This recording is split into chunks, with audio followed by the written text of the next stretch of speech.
Assalamualaikum warahmatullahi wabarakatuh.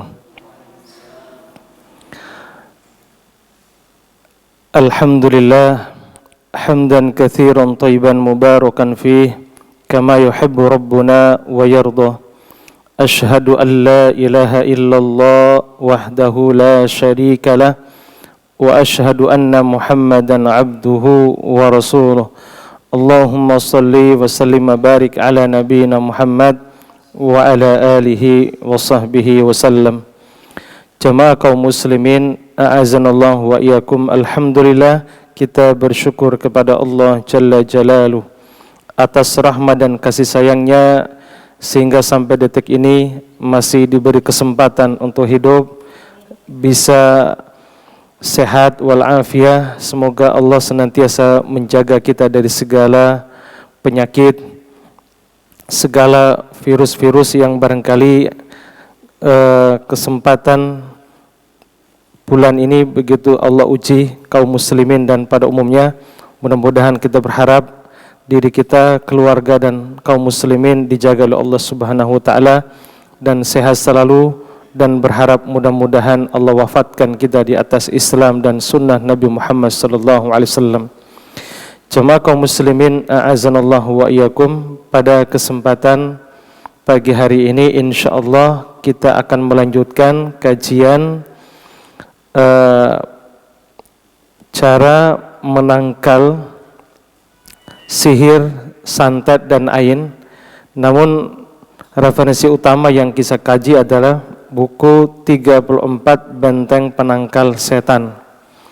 Adapun pembahasan di dalam buku ini yaitu benteng yang kesekian. Walaupun ini saya membaca beberapa bab yang kita lewati, nanti satu waktu akan kembali pada bab yang kita lewati itu.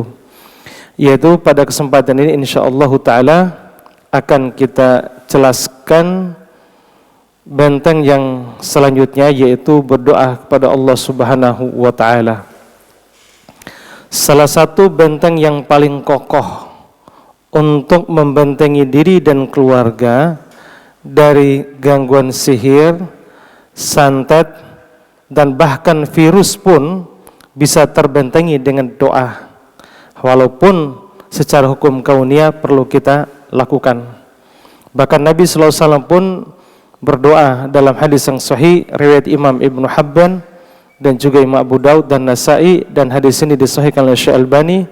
Saya cek di kitab hadis, ternyata sekitar 30-an hadis yang meriwayatkan kaitan ini. Yaitu Nabi SAW berdoa, Allahumma inni a'udzubika minal baros wal junun wal jadha wal dadam wa sayil al-ahkam.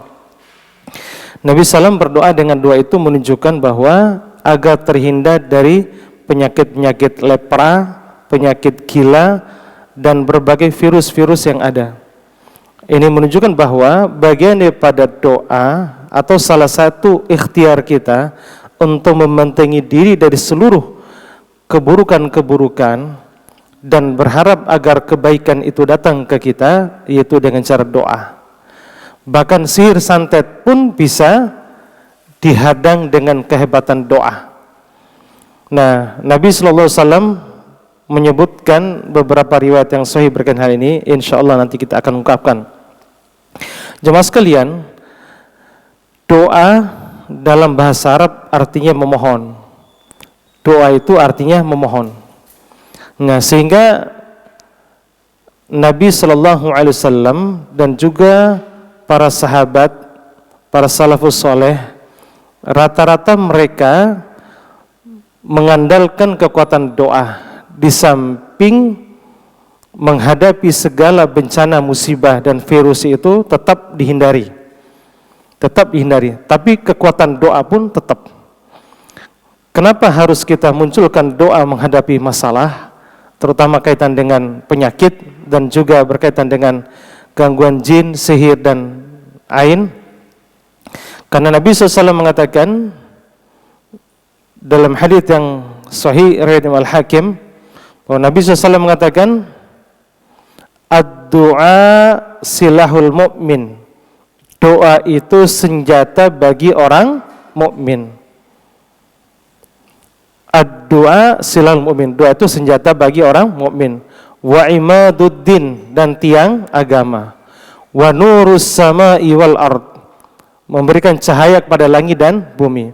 Maka setiap hamba-hamba Allah berdoa kepada Allah, maka Allah menurunkan perlindungan ketika minta perlindungan kepada Allah Subhanahu wa taala. Wa imaduddin, dan juga doa adalah sebagai tiang agama dan memberikan cahaya kepada langit dan bumi. Ya ikhwati fillah, a'azanallahu wa iyyakum. Ini hadis yang diriwayatkan oleh Imam Abu Daud Al-Hakim. Hadis ini ada di dalam kitab Ad-Da'u wad-Dawa. Nah, kemudian selanjutnya bahwa doa ini bisa menangkal takdir buruk. Suatu waktu kemungkinan tahun depan akan kena virus. Atau tahun depan mungkin kita akan terkena musim paceklik, atau boleh jadi wabah penyakit akan menyebar, atau boleh jadi penyakit yang tidak kunjung sembuh, atau terkena santet, atau terkena sihir, atau kena gangguan jin atau ain. Tapi karena kehebatan doa yang kita panjatkan hari ini akan menentukan kebaikan masa depan. Namun ketika doa itu lemah, nah itu berbahaya. Nah, berarti doa itu, kata Nabi SAW, ad-du'a silahul mu'min. Doa itu adalah senjata bagi orang mukmin. Makanya sangat terkait antara melawan virus-virus juga, melawan keburukan yang kita hadapi, melawan takdir buruk yang akan terjadi nanti dengan kehebatan doa. Sehingga dijelaskan Ibnu Qayyim dalam kitab Ad-Da'u wad-Dawa, ketika seseorang berdoa kepada Allah, ada beberapa hal yang dijelaskan oleh beliau. Pertama, ketika doanya lemah, maksud saya gini Bu, Allah mentakdirkan kita satu waktu mungkin kena virus, mungkin tertimpa musibah, mungkin terjadi perceraian dalam rumah tangga, mungkin akan terkena penyakit corona dan sejenisnya. Akan terjadi suatu waktu nanti. Nah, karena kehebatan doa yang kita panjatkan, maka Allah singkirkan bencana tersebut. Doanya kuat, kehebatan doanya kuat, luar biasa. Dia minta kepada Allah siang dan malam. Ketika sujud dia berdoa, sebelum salam dia doa, setelah sholat dia doa, antara adzan dan qomat dia doa. Dia mengandalkan kekuatan doa. Maka Ibnu Qayyim menjelaskan, takdir buruk yang seharusnya menimpa diri dan keluarganya, maka Allah singkirkan dia. Allah singkirkan musibah tersebut. Allah singkirkan virus tersebut. Allah singkirkan keburukan tersebut. Itu yang pertama. Yang kedua, kata Imam Ibnu Qayyim rahimahullah ta'ala, Allah takdirkan dia keburukan. Namun doanya lemah.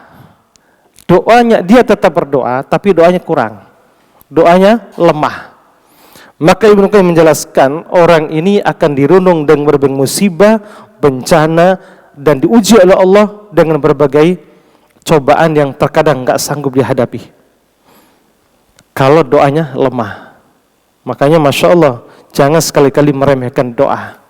Makanya pantas buku ini memasukkan benteng di antara pengaruh syaitan itu adalah kekuatan doa. Yang ketiga, kata Imam Ibnu Qayyim terkait dengan hadis tadi, bahwa doa itu senjata bagi orang mukmin. Allah takdirkan musibah menimpa dia dan keluarga, menimpa bangsa dan negara.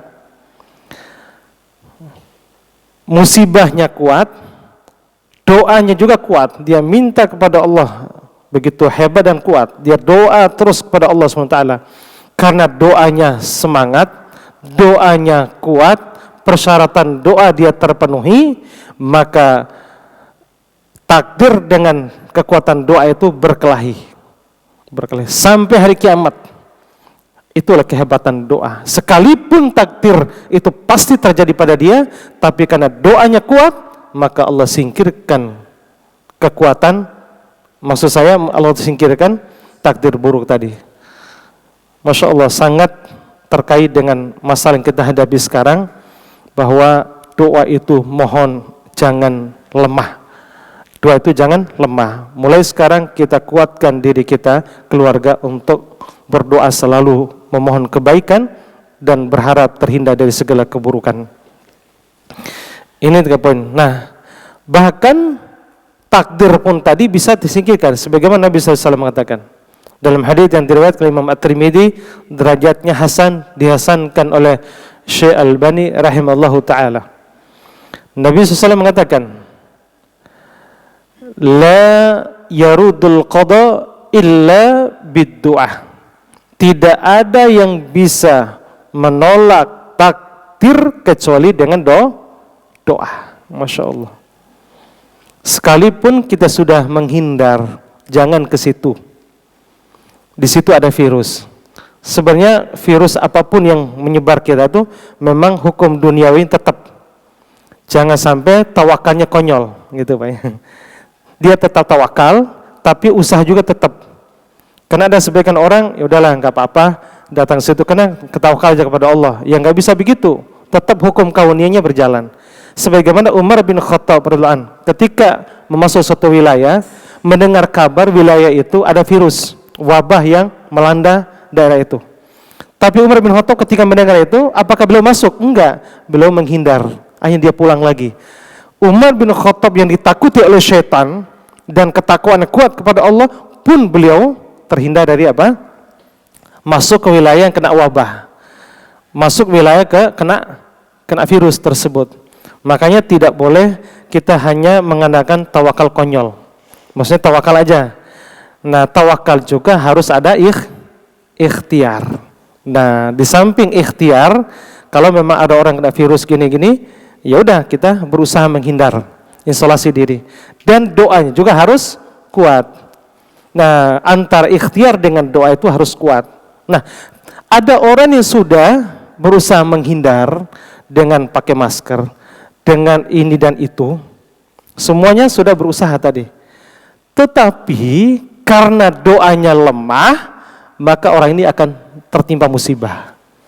Orang ini akan kena musibah, ataupun dia terkena bencana-bencana yang menimpa dirinya dan keluarganya.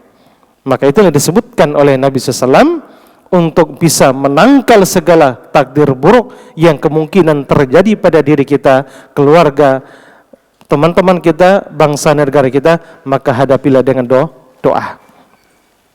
Nah, kita lihat hadisnya, Bu. La yarudul qada illa bid doa.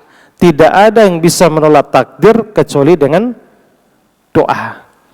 Ternyata yang bisa merubah takdir, hal-hal yang buruk nanti akan terjadi dengan kehebatan doa. Ibu-ibu, bapak-bapak sekalian Allah muliakan, jangan lemah dalam berdoa. Maka para salaf dulu, setiap ingin melakukan suatu kebaikan, selalu apa? Doa. Hanya beli garam saja, disebutkan dalam kitab Tauhid Dr. Shalih Fauzan, di antara perilaku para sahabat salaf dulu, ketika ingin beli garam saja, doa dulu agar diberikan garam yang baik, yang bagus, yang mengandung gizi bagus, sehingga melahirkan kesehatan bagus, sehingga bisa ibadah kepada Allah. Maka ibu-ibu ketika beli sayur doa dulu enggak? Enggak. Nah, kita enggak tahu di sayur itu ada virus. Nah, makanya doa dulu, ya Allah, doa mutlak. Doa mutlak, maka boleh dijelaskan oleh para ulama. Nah, makanya doa inilah yang bisa menolak takdir. Sekalipun kita sudah waspada. Sekalipun kita sudah waspada menghindari takdir tadi, ketika doanya lemah bisa kena dia. Sebagaimana disebutkan dalam hadits riwayat Imam Al-Hakim, ini juga diungkap oleh Ibnu Qayyim, kata beliau, kewaspadaan kalian tidak bisa menghindari takdir. Kewaspadaan kalian tidak bisa menghindari takdir. Kita sudah waspada, sudah berusaha ini dan itu. Naik motor sudah tengok kiri kanan, waspada selalu. Kalau memang sudah takdirnya tabrakan. Nah, sekalipun sudah waspada, kalau sudah waktunya, ya tabrakan. Nah, bagaimana caranya untuk menghindari segala takdir buruk tadi? Maka kuatkanlah dengan doa. Akan disingkirkan tadi. Ya, di samping tawakalnya kuat, usahanya kuat, ikhtiarnya kuat, maka baru kita kekuatan doanya harus kita munculkan. Kemarin ada seorang bapak-bapak bilang ke saya, kan saya lihat kakinya patah. Pak, kenapa kakinya? Kaki saya ini Ustadz ditabrak sama motor. Setahu saya ini orang yang paling super hati-hati.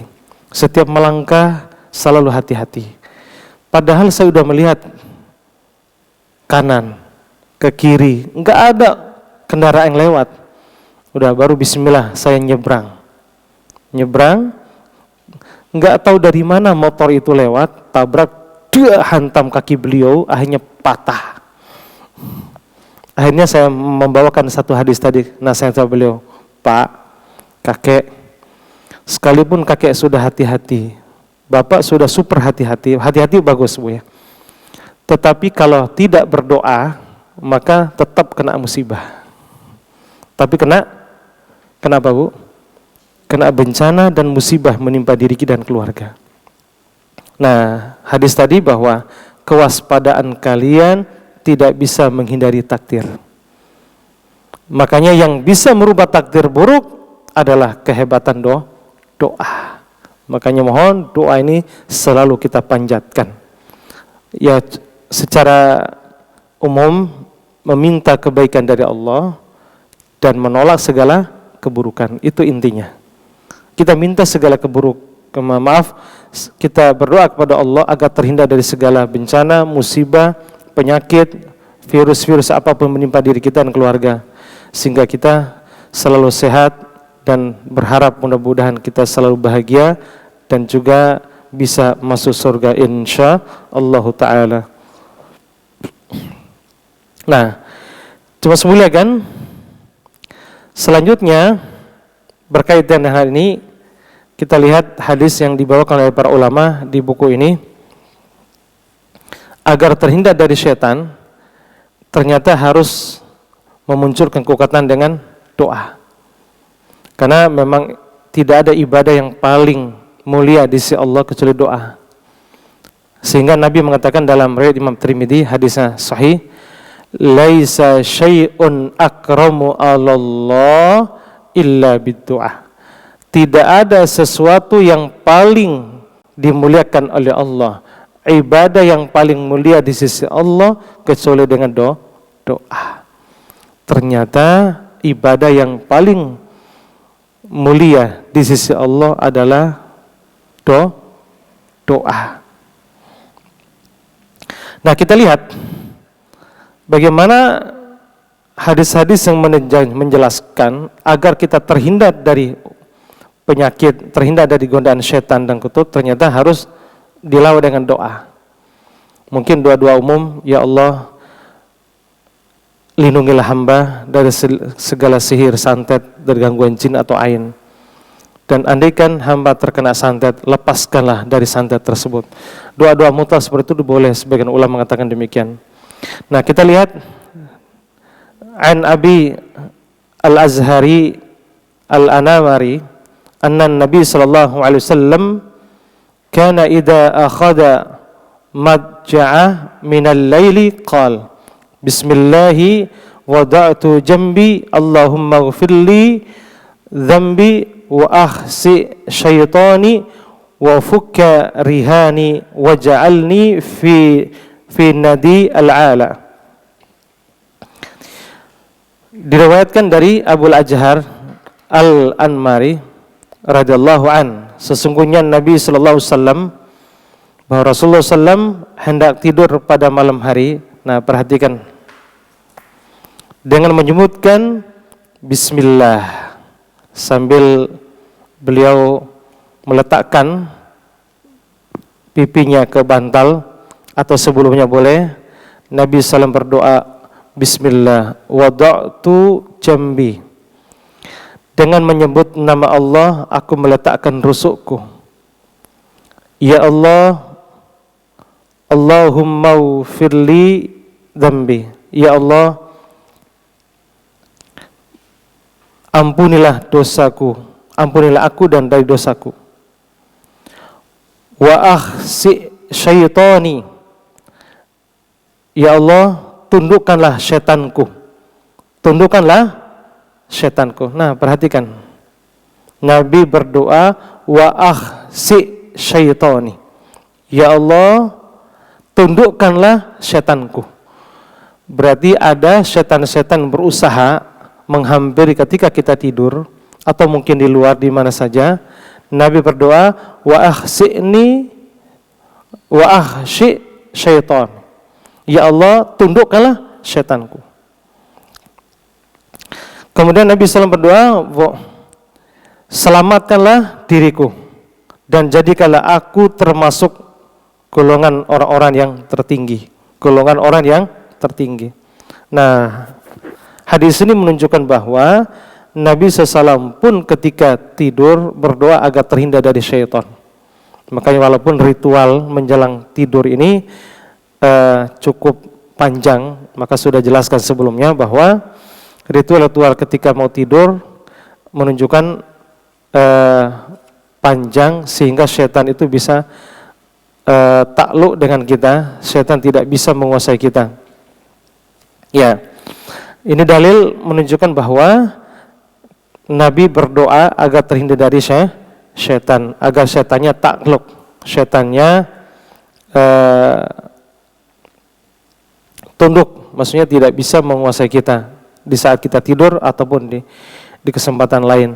Hadis ini diklaim Abu Dawud, disahihkan oleh Syekh Albani dalam kitab Sahih Sunan Abi Dawud. Nah, insyaallah hadis ini bisa diamalkan. Silakan ibu hafal doa ini ketika mau tidur, berdoa. Bismillah, wada'tu dzambi, Allahumma ghfirli dzambi wa akhsi syaitani wa fukka wahani waj'alni fin nadiyil a'la. Iya, barangkali kalau nulis agak panjang. Mungkin ada di buku ibu-ibu dan nanti bisa di-share mungkin nanti insyaallah. Ya, hadis ini dikeluarkan oleh Imam Abu Daud. Ya, jemaah sekalian yang Allah muliakan, kita lihat beberapa riwayat yang lain dari Abu Hurairah bahwa Rasulullah SAW bersabda, apabila salah seorang dari kalian masuk masjid, maka hendaklah mengucapkan doa. Perhatikan, Nabi SAW pun berusaha berdoa setiap masuk masjid agar terhindar dari syaitan. Apa doanya? Allahumma ftahli abwaba rahmatik. Ya Allah, bukakanlah kepadaku pintu-pintu rahmatmu. Kalau Allah sudah bukakan pintu rahmatnya, insyaallah syaitan pun akan dijauhkan dari wilayah tersebut. Dan Nabi SAW pun melanjutkan dengan doa apa? Doa apa?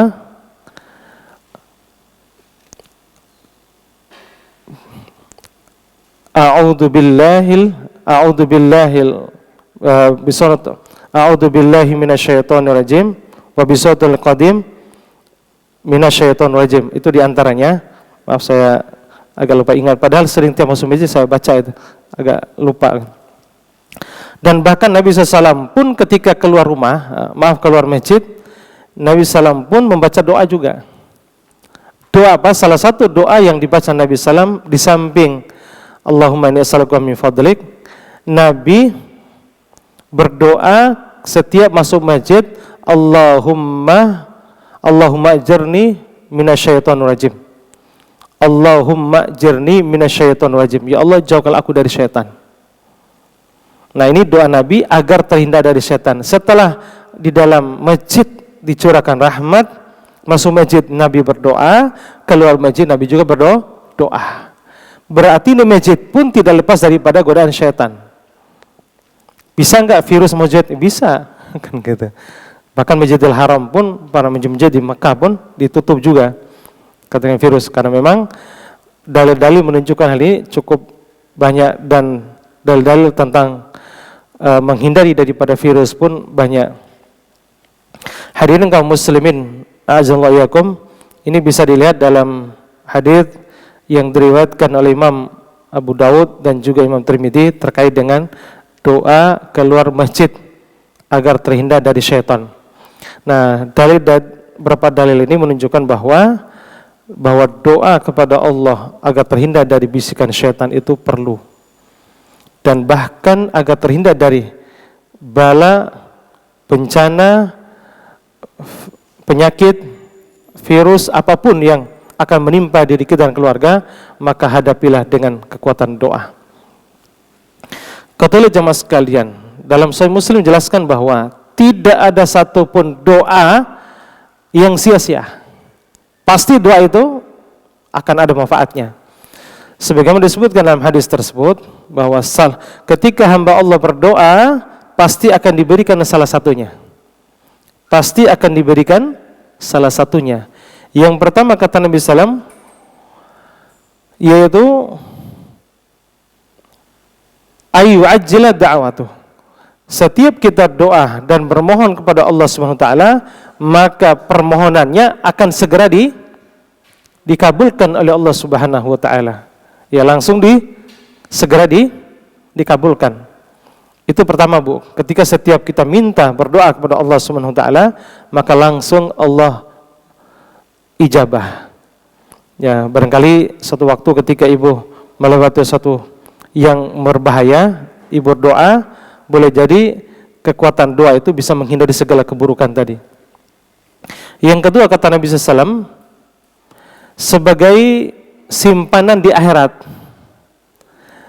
Mungkin yang pertama tidak dikasih oleh Allah, tapi dikasih yang kedua, yaitu doa apapun yang kita minta kepada Allah, doa kebaikan atau berdoa minta agar terhindar keburukan, ternyata Allah kumpulkan doa kita itu sebagai simpanan pahala di akhirat. Dan yang ketiga, sebagai penolak bala. Nah, sebagai penolak bala, berarti tidak ada satupun doa yang kita panjatkan yang sia-sia. Tidak ada satupun doa yang kita panjatkan yang sia-sia. Nah, insya Allah doa yang kita panjatkan sehari-hari, baik ketika sujud ataupun ketika sebelum salam, ataupun antara adzan qomat, ataupun sedang di majelis ta'lim ketika doa kepada Allah, insya Allah akan diberikan salah satu yang dikatakan Nabi SAW. Pertama, langsung dikabulkan sesuai dengan permintaan dan hajat kita. Yang kedua, sebagai simpanan pahala di akhirat. Yang ketiga, sebagai penolak bala, bencana dan musibah. Bisa enggak doa itu menolak virus? Bisa. Karena virus kan yang bikin dari mana? Dari Allah. Semua penyakit itu datang dari Allah Subhanahu wa taala. Segala wabah apapun. Nah, ini sebagai ujian buat kita. Bagi orang mukmin, ketika tertimpa musibah ini, andaikan dia meninggal, kemungkinan dia mati syahid. Tapi kalau orang non muslim, bisa juga mati sangit, kan gitu, berbeda. Nah, dan ketika orang Islam andaikan sudah berusaha doa, sudah berusaha ikhtiar, dia terus berdoa dan ikhtiar, toh juga kena, akhirnya dia sakit-sakitan kena virus. Nah, akhirnya pun apa? Dia digugurkan dosa-dosanya. Masya Allah. Digugurkan dosa-dosanya. Qadarullah, semakin kuat virus yang merogoti orang ini, maka semakin nyesak dia, akhirnya dia meninggal, sehingga Allah ampuni dosa-dosa orang ini. Dan juga pahalanya besar. Andaikan orang mukmin yang kena musibah, andaikan orang mukmin kena virus, berbeda dengan orang kafir. Kalau orang kafir, siksaan buat dia. Itulah hebatnya orang mukmin. Nah, sehingga dilihat dari hadis itu, sesungguhnya besarnya pahala yang dikasih oleh Allah kepada orang mukmin sebagaimana besar ujian dan coba yang menimpa dia. Berarti semakin banyak musibah, semakin besar penyakit yang dia alami, maka semakin besar pula apa Bu? Pahalanya. Masya Allah. Berarti indahnya menjadi seorang muslim begitu luar biasa Bu ya. Makanya berusaha kita menjadi mukmin yang taat, mukmin yang baik, yang soleh, sehingga Allah wafatkan kita dalam keadaan muslim dan sunnah Nabi Muhammad SAW. Ya, itu diantaranya bahwa kehebatan doa itu bisa menangkal gangguan jin, sihir, santet, atau ain, atau bahkan penyakit-penyakit yang lain. Ya, Bu, penyebabnya diturunkan virus, diturunkan penyakit, diturunkan bencana, atau diberikan sihir santet pada orang itu disebabkan apa Bu? Karena dosa. Perhatikan hadis riwayat Imam Ibnu Khuzaimah. Hadis ini sahih. Al-masaib wal amrad wal ahzan fid dunya jaza. Al-masaib, musibah demi musibah menimpa Anda. Musibah apapun. Virus corona ini musibah atau enggak? Musibah. Gempa bumi, musibah. Tanah longsor, musibah. Ketakutan, musibah. Semua hal-hal yang tidak enak itu adalah musibah. Wal amrad. Dan akibat di musibah itu kemungkinan dia sakit. Sakit demi sakit yang Anda rasakan. Sakit apa saja? Sakit jiwa ataupun sakit fisik. Stres atau sakit kejiwaan. Wal ahzan, kegoncangan jiwa. Jiwanya goncang, ketakutan, kesedihan. Pokoknya tidak nyaman di hatinya. Fid dunya, di dunia ini jaza sebagai balasan dosa-dosanya. Sebagai balasan dosa-dosa orang mukmin yang apa tadi? Yang karena dia berbuat dosa. Ya ikhwati fillah, a'azzallahu yakum, berarti penyebabnya keburukan yang menimpa kita itu karena dosa. Namun ketika orang mukmin menimpa dia, apakah virus tidak menimpa orang mukmin? Sama, tetap kena juga. Karena hadisnya jelas bahwa musibah menimpa kita itu bukan hanya orang-orang mukmin. Bukan hanya orang-orang yang berdosa. Bahkan bisa kena orang-orang yang di sekitarnya, orang beriman pun kena. Ya. Walaupun memang ya banyak juga orang-orang yang bukan muslim. Hadirin kaum muslimin, a'azzallahu yakum, maka ini poin yang dijelaskan di buku ini, benteng penangkal setan, sihir, santet dan juga ain, yaitu bentengi dengan kekuatan doa. Maka mohon ibu-ibu sekalian, jangan pernah lengah dalam berdoa. Setiap waktu, setiap saat, mohon untuk berdoa kepada Allah Subhanahu wa taala agar diberikan kebaikan dan berharap mudah-mudahan dijauhkan dari segala keburukan, terutama wabah yang menimpa kita, keluarga kita, semoga dijauhkan dari hal itu. Mudah-mudahan segera diangkat segala wabah dan virus yang beredar di negara yang kita cintai ini, Indonesia.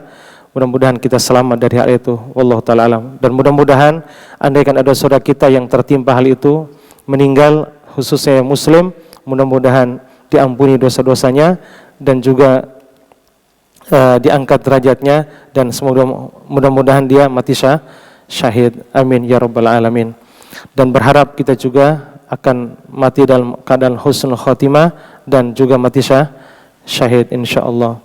Barangkali itu diantaranya poin yang kita jelaskan di buku yang ada di ibu-ibu, yaitu benteng dari gangguan jin, sihir dan juga ain. Nah, jemaah sekalian muliakan. Terus bagaimana dan doa apa yang harus kalian panjatkan dalam menghadapi segala masalah? Ibu-ibu sekalian, Nabi SAW menjelaskan ada beberapa doa setiap menghadapi sesuatu. Ketika setiap sedih, Nabi mengajarkan doa agar dijauhkan dari kesedihan. Namun ketika sakit juga Nabi mengajarkan bagaimana cara menghindar dari sakit agar sembuh. Setiap keluar rumah Nabi mengajarkan doa. Setiap makan Nabi mengajarkan doa. Setiap tidur Nabi mengajarkan doa. Artinya doa yang terbaik itu adalah doa yang dicontohkan oleh Nabi SAW dan doa yang diajarkan dalam Al-Quran. Karena sebaik-baik doa adalah dari Al-Quran dan dari sunnah yang sahih. Maka kalau ibu ingin doa, carilah doa dalam Al-Quran. Dan carilah doa dari sunnah Nabi SAW. Nah, boleh enggak doa sesuai dengan kebutuhan? Tidak ada dalam Quran dan Sunnah, tapi doa sesuai dengan doa masalah, doa mutlak. Sebagian ulama mengatakan boleh. Sebagaimana para salaf dulu, ketika ada masalah dia berdoa. Sebagaimana ketika mereka ingin beli garam, doa dulu. Ada enggak dalilnya dari Quran dan Sunnah doa beli garam? Kan enggak ada. Tapi para salaf dulu melakukannya. Imam Ahmad juga berdoa, tidak ada dalilnya. Apa doa Imam Ahmad?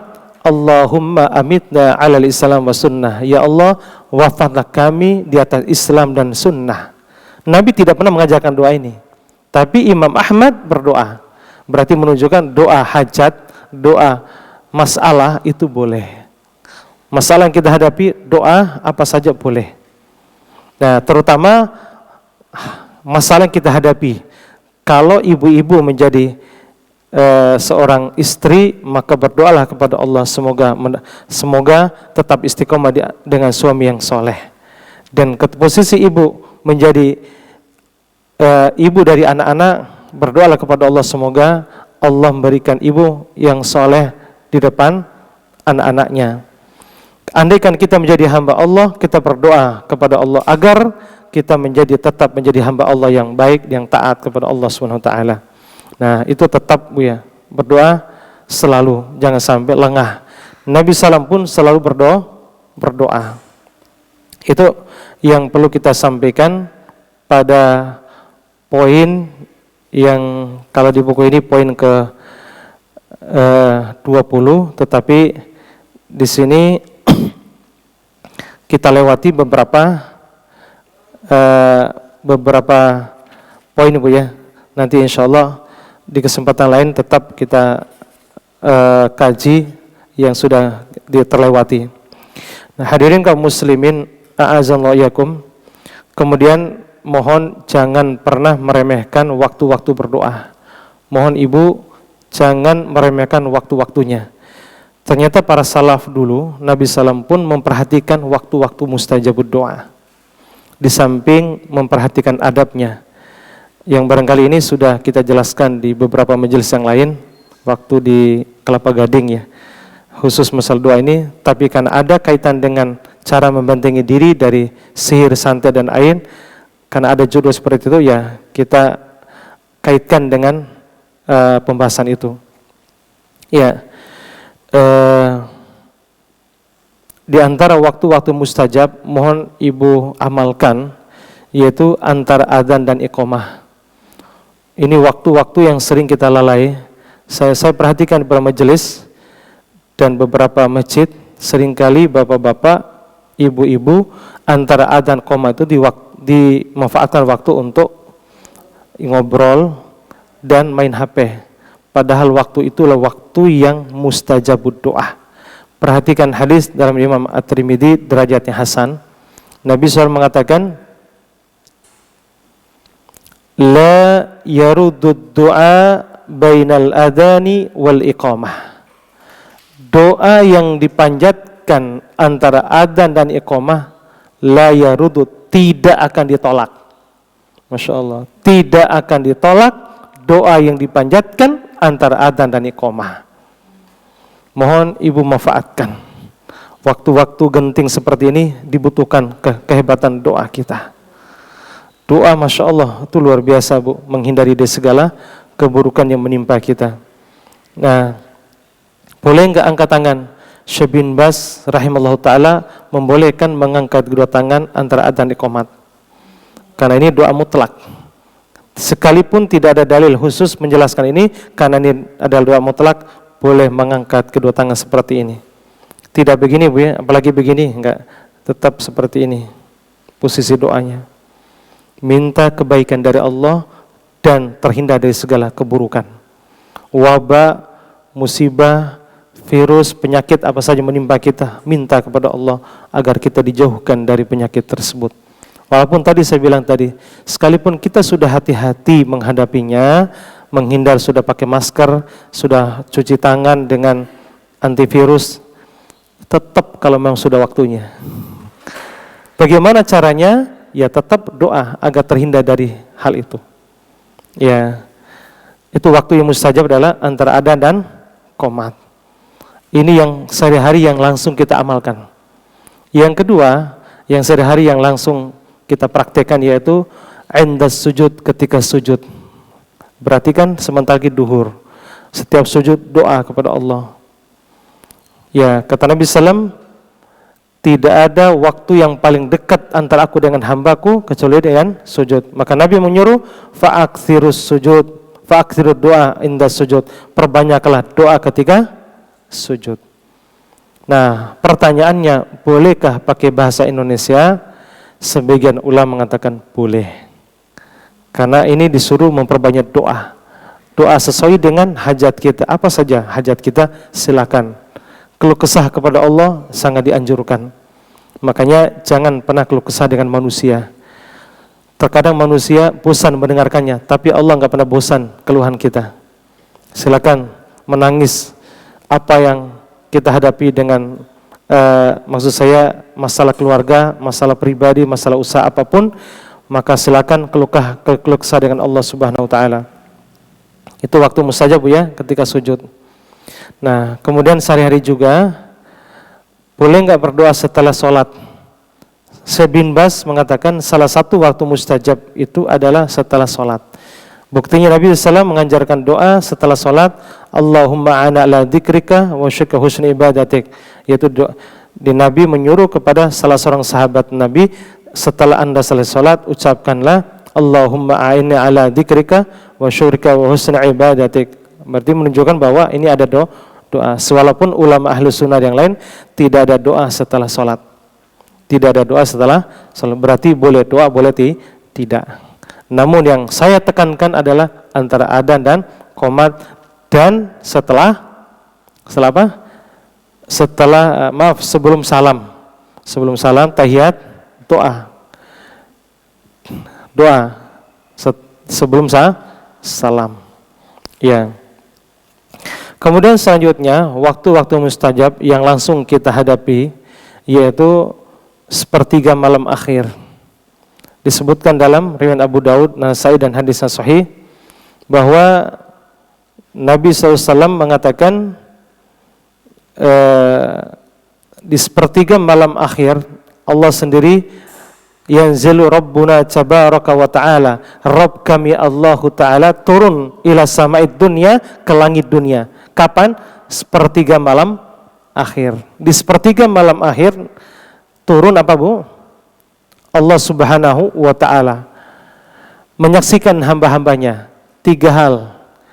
Mana hamba-hambaku yang berdoa, niscaya akan kukabulkan. Mana hamba-hambaku yang meminta, niscaya akan kukasih. Mana hamba-hambaku yang memohonkan ampun, niscaya akan kuampuni. Masya Allah. Maka tidak ada amal yang istimewa di sepertiga malam akhir kecuali dengan doa, istighfar dan meminta kepada Allah. Maka ibu menjelang subuh perbanyaklah doa, banyaklah istighfar, banyaklah meminta satu kebaikan itu. Tanpa sholat pun boleh, tanpa sholat. Kan ini tidak jelaskan apakah habis sholat atau tidak. Makanya bagi orang yang tidak haid, jamaah yang tidak haid perlu ya tentunya sholat dulu. Sholat minimal, sholat witir. Witir itu sangat ditekankan. Bahkan Ibnu Taimiyah mengatakan dalam kitab Syarah Bulughul Maram Radul Ahkam belum menjelaskan orang yang sering meninggalkan sholat witir maka kesaksiannya tertolak. Kesaksian tertolak. Saking pentingnya menjaga sholat apa Bu? Witir. Ya kalau dia diminta saksi, itu saksian dia tidak bisa diterima. Ya, antar manusia. Kenapa? Karena dia meremehkan sholat witir. Lihat para sahabat dulu, saking menjaganya sholat ini, sehingga siapa? Umar bin Khattab radhiyallahu an sebelum tidur selalu witir. Umar atau Abu Bakar As-Siddiq? Umar atau Abu Bakar? Ya, Umar radhiyallahu an. Ya, mudah-mudahan saya kalau enggak Umar berarti Abu Bakar. Saya lupa ingat. Nah, beliau setiap menjelang tidur selalu witir. Dikhawatirkan beliau tidak bisa bangun. Cuman Abu Bakar As-Siddiq karena beliau yakin nanti akan bangun, beliau selalu witir di akhir. Berbeda Umar bin Khattab, enggak yakin dia bangun, maka beliau selalu witir. Sehingga komentar daripada Ibnu Taimiyah rahimahullah taala dalam kitab Syarah Bulughul Maram Tadul Ahkam, Abdullah Al-Basam mengutip perkataan beliau bahwa kesaksian orang meninggalkan witir itu ditolak gitu. Kalau jadi saksi itu tidak bisa jadi saksi dia. Nah, apalagi sekarang jadi saksi orang nggak sholat, kesaksian orang penjudi, peminum, nggak bisa jadi saksi dia. Masya Allah. Karena orang jadi saksi itu benar-benar kesolehannya kuat. Nah, Masya Allah. Ya, jadi saksi apa saja? Hadirin kaum muslimin, azallahu yakum, itu diantaranya doa sepertiga malam akhir. Boleh nggak angkat tangan? Boleh. Boleh angkat tangan. Apalagi menghadapi ini Bu ya, masalah ya virus, masalah suami, masalah anak, doa selalu. Sama hal dengan saya, kalau lengah saya doa sedikit, terasa nggak nyaman hidup. Tapi karena Allah memberikan kemudahan doa, merengek-rengek dengan doa, sehingga Allah memudahkan semuanya. Masya Allah. Kalau bukan karena doa, saya juga mungkin sudah lama tumbang gitu ya. Karena doa itulah saya andalkan, sehingga para nabi dulu menggunakan doa. Apalagi menghadapi sihir, santet dan ain Ibu. Masya Allah, saya itu setiap hari pasti dikirim. Setiap hari itu pasti dikirim. Nah, qadar Allah dengan rahmat Allah dan kasih sayangnya, karena diajarkan oleh para ulama doa, sehingga saya berusaha berdoa, sehingga Allah selamatkan saya. Masya Allah, setiap hari dikirim. Nah, walaupun imbasnya ke istri gitu. Kiriman itu, bola api, ini dan itu, Masya Allah. Bahkan rumah yang saya tinggal sekarang, itu ada beberapa yang iseng. Rumahnya difoto, tempat saya tinggal sekarang. Kemudian foto rumah ini dijadikan media santet. Maka setiap istri masuk rumah terasa kastrum, nggak enak dia. Ya udah, akhirnya saya ruqyah rumahnya, alhamdulillah adem lagi. Keesokan harinya dikirim lagi. Kirimnya apa? Kemarin saya tanya jinnya, walaupun tidak bisa dipercaya sepenuhnya. Makanya ada beberapa ustadz kemarin menyatakan bahwa tentang virus corona ini bagian daripada jin ini. Nah, dialog dengan jin tadi nggak bisa dipercaya penuh, kata-kata setan gitu ya. Bisa benar, bisa salah. Nah, gitu ya. Tidak bisa sepenuhnya kita percaya dengan kata-kata setan. Walaupun ada kalanya benar, ada kalanya salah. Walaupun memang virus itu juga setan tetap membantu untuk menyebarkannya. Iya, hampir semua virus bantuan setan. Banyak virus seperti HIV. Virus HIV itu ternyata setan yang berusaha menyebarkan di badan kita. Kenapa orang itu imunnya lemas, imunnya turun, lemas? Karena jin masuk aliran darah. Virus darah juga jin tinggal aliran darah, menyebabkan virus. Nah, jin itu yang menggerakkan, mempercepat. Maka semakin kuat tawakal kita kepada Allah, semakin kuat doa kita kepada Allah, maka semakin memperhambat, bisa juga menolak secara sekaligus, memperhambat, atau bisa juga diberikan kesembuhan kalaupun kita kena virus tersebut. Ya, ikhwati fillah, azallahu yakum, itu diantara waktu-waktu yang mustajab doa yang barangkali bisa kita lakukan. Nah, qadarullah sekarang sedang hujan, musim hujan. Maka salah satu waktu yang mustajab itu adalah inda nuzulil matar, ketika turun hujan.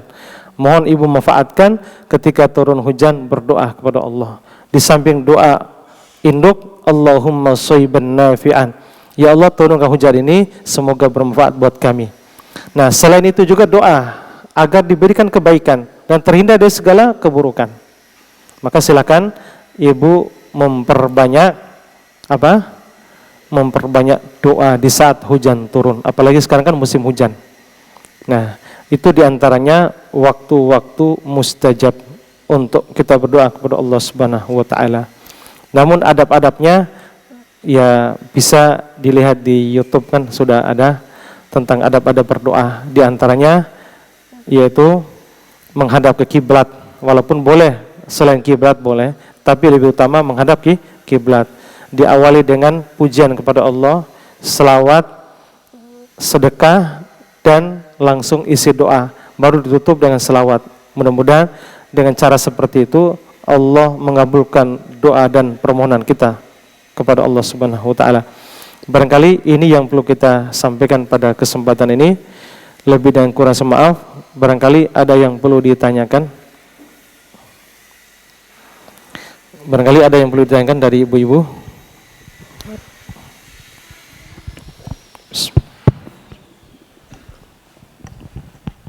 Assalamualaikum warahmatullahi wabarakatuh.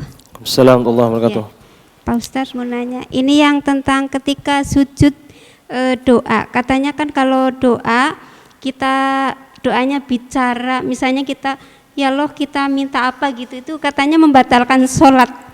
Tapi ketika kita sujud doanya yang ada dalam Al-Quran itu tidak membatalkan. Itu bagaimana Ustadz? Iya. Kalau tadi Ustadz bilang katanya kan enggak membatalkan. Boleh. Iya boleh. Mengatakan boleh. Baik. Iya. Terima kasih atas pertanyaan. Ada dua pertanyaan dari Ummahat tadi. Yang pertama,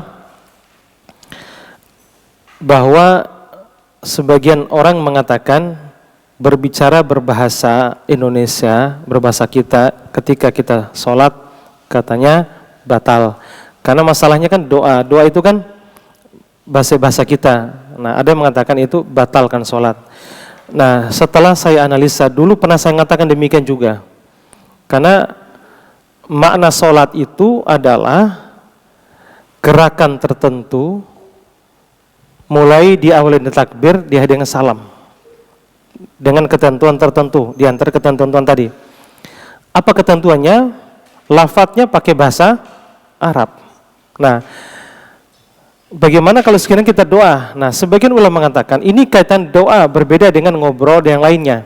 Karena ini adalah doa, karena Nabi menyuruh untuk berdoa pada saat itu, maka sebagian ulama mengatakan boleh. Ini sebagian ulama, ada khilaf dengan para ulama. Ada yang mengatakan tidak boleh, ada yang mengatakan boleh. Menurut hemat saya, setelah saya tanya pada guru-guru saya, para ustaz-ustaz ahli sunnah mengatakan boleh. Mengatakan boleh, karena khusus doa. Nah, karena khusus doa berbeda dengan ngobrol lagi sholat, kamu lagi dari mana? Nah, itu batal, kan gitu ya. Nah, kemudian yang kedua, bahwa berdoa dari Al-Quran, salah satu yang dilarang, iya. Hadisnya Nabi SAW mengatakan, nahan Nabi SAW an qira'ah fi sujud, ya indah sujud. Bahwa Nabi SAW melarang membaca Al-Quran ketika sujud. Nabi melarang ruku dan sujud membaca Al-Quran. Bagaimana dengan dari Al-Quran itu doa? Nah, khilaf di kalangan para ulama ahli sunnah. Ada yang mengatakan tidak boleh, karena Nabi jelas melarang membaca Al-Quran di saat ruku dan sujud. Terutama sujud dilarang baca Al-Quran.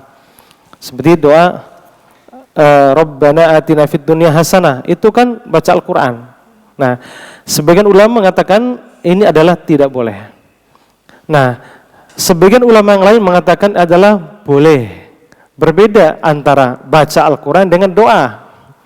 Karena saya tanya pada salah seorang syekh, muridnya Syekh Utsaimin, saya tanya sama beliau, boleh enggak kita berdoa dari Al-Quran ketika ruku dan sujud, ketika sujud.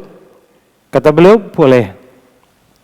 Kata beliau adalah boleh.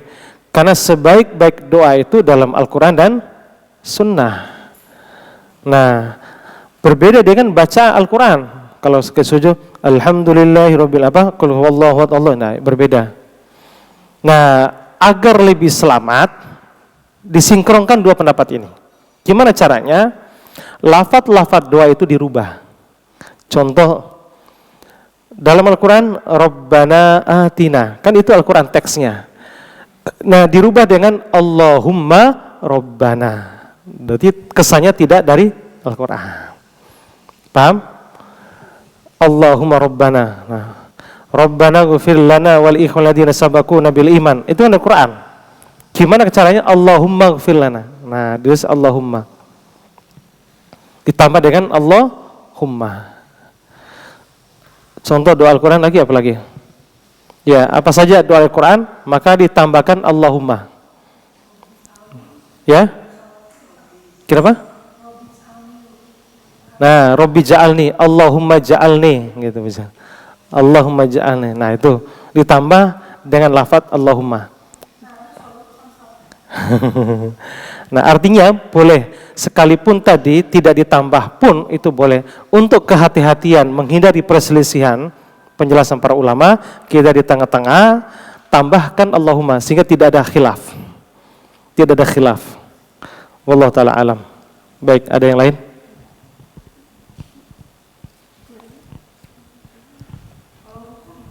Ya.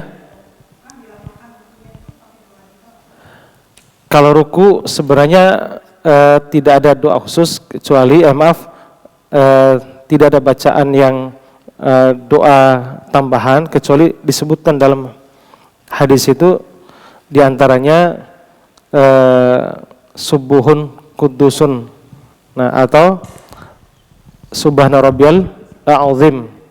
Nah, ada beberapa bacaan yang disebutkan dalam hadis itu bacaan ikuti apa adanya, tidak ada tambahan doa di situ kecuali yang dicontohkan Nabi SAW. Kalau ruku, kalau sujud jelas karena Nabi SAW menyuruh untuk memperbanyak doa, tidak disebutkan ketika ruku. Sehingga hadis tadi Nabi SAW an qiraah 'inda sujud, Nabi melarang membaca Al-Quran ketika sujud.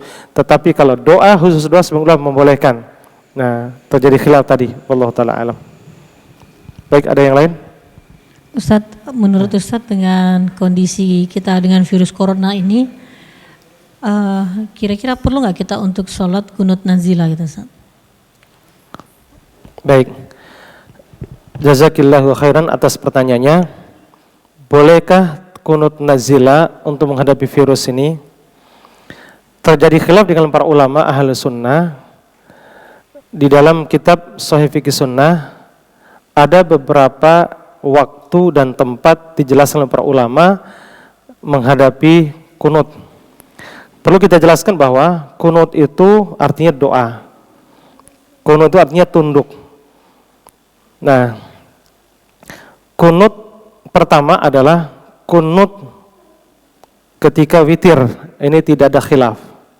Yang kedua, kunut waktu subuh juga ini khilaf. Khusus subuh adalah khilaf. Ini namanya ikhtilafut tanawu, perbedaan yang bersifat variatif. Hampir seluruh madhab ahli sunnah di kalangan madhab syafi'i, rata-rata mereka kunut khusus subuh. Makanya di beberapa tempat di Saudi itu, maksudnya ada yang kunut subuh. Nah, kunut subuh ini bukan bagian pada bid'ah, bukan bagian pada bid'ah. Ya, walaupun ada hadis yang mengatakan wa al-muhaddats. Nah, dia mengatakan begini. Saya sholat di belakang Abu Bakar, Rasulullah, Abu Bakar, Umar, Utsman, Ali, bahwa mereka tidak pernah kunut waktu subuh. Khusus subuh. Huwa al-muhaddats, kunut waktu subuh dulu mengada-ngada. Nah, sementara riwayat Imam Bukhari dan Muslim bahwa ada sahabat mengatakan Nabi SAW pernah kunut waktu subuh dan maghrib. Subuh dan maghrib. Nah, ini menunjukkan bahwa ya Bukhari. Ini sahih Bukhari. Nah, Syekh Abdullah Al-Bassam mengatakan, dan juga Syekh Kamal Abu Malik dalam Sahih Fiqh Sunnah menjelaskan bahwa sahabat yang mengatakan saya soleh di belakang Rasulullah, Abu Bakar, Utsman, Ali, apakah mereka kunut waktu subuh? Huwa muhadas, itu adalah ngada-ngada. Nah, beliau mengatakan bahwa sahabat ini baru sebentar bergaul dengan sahabat ini. Karena di riwayat lain Imam Bukhari bahwa Nabi pernah kunut waktu maghrib dan subuh. Kenapa dia mengatakan saya tidak pernah? Ya nggak bisa dibutuhkan, dia tidak pernah, sementara riwayatnya pernah. Nah, berarti beliau ini baru sebentar bergaul dengan Rasulullah, bergaul dengan sahabat tabiin, tabiut tabiin. Paham ya? Nah, berarti kunut waktu subuh ini ikhtilafu tanawu, perbedaan yang bersifat variatif. Yang ketiga yaitu kunut nawazil, nazilah. Kunut nazilah ini tidak ada khilaf di kalangan para ulama tentang bolehnya kunut nazilah. Kapan? Di saat kaum muslimin peperangan, nah untuk diberikan kemenangan dan dikuatkan kaum muslim, boleh kunut nazilah. Nah, di kitab Sahih Fiqh Sunnah dijelaskan bagaimana hukumnya. Boleh enggak kita kunut ketika gempa bumi, kena virus, wabah, apapun. Nah, sebagian ulama ahli fikih membolehkan. Sebagian ulama ahli fikih membolehkan kunut nawazil dalam menghadapi virus-virus atau menghadapi bencana musibah menimpa kaum muslimin. Semua ulama mengatakan boleh. Sebagian ulama mengatakan ya tidak perlu karena tidak ada dalil yang langsung dicontohkan Nabi para sahabat dulu. Tapi dijelaskan oleh para sebagian ulama fikih, sebagian membolehkan. Wallahu taala alam. Ya. Bisa dilihat dalam Sahih Fiqh Sunnah. Sahih Fiqh Sunnah Syekh Kamal Abu Malik, penjelasan terkait dengan masalah ketika kena bencana musibah, keadaan situasi genting seperti ini, boleh atau enggak. Sebagian ulama mengatakan boleh. Wallahu taala alam. Ini fikih yang berkembang kalau dalam masalah ini. Ya. Iya, boleh. Sama halnya dengan sebagian orang yang mengatakan bahwa dengan adanya virus sekarang itu adalah konspirasi macam-macam kata-kata sebagian ustadz itu. Nah, ini apa namanya, enggak, sholat di masjid silakan, sholat Jumat silakan, walaupun mati syahid. Nah, ini emosional dalam berbicara seperti itu. Nah, beliau ini kurang ilmu dalam menghadapi wabah dan virus. Pernahkah terjadi pada masa sahabat ini? Sering terjadi. Ada berapa terjadi? Nah, lebih pas adalah ikuti fatwa MUI, lebih pas. Ikuti fatwa MUI itu lebih pas. Saya lihat fatwa-fatwa beliau itu pas sekali dalam menjelaskannya. Artinya, Umar bin Khattab pernah, yang sebelah serang tadi, beliau ingin masuk sebuah kampung gitu.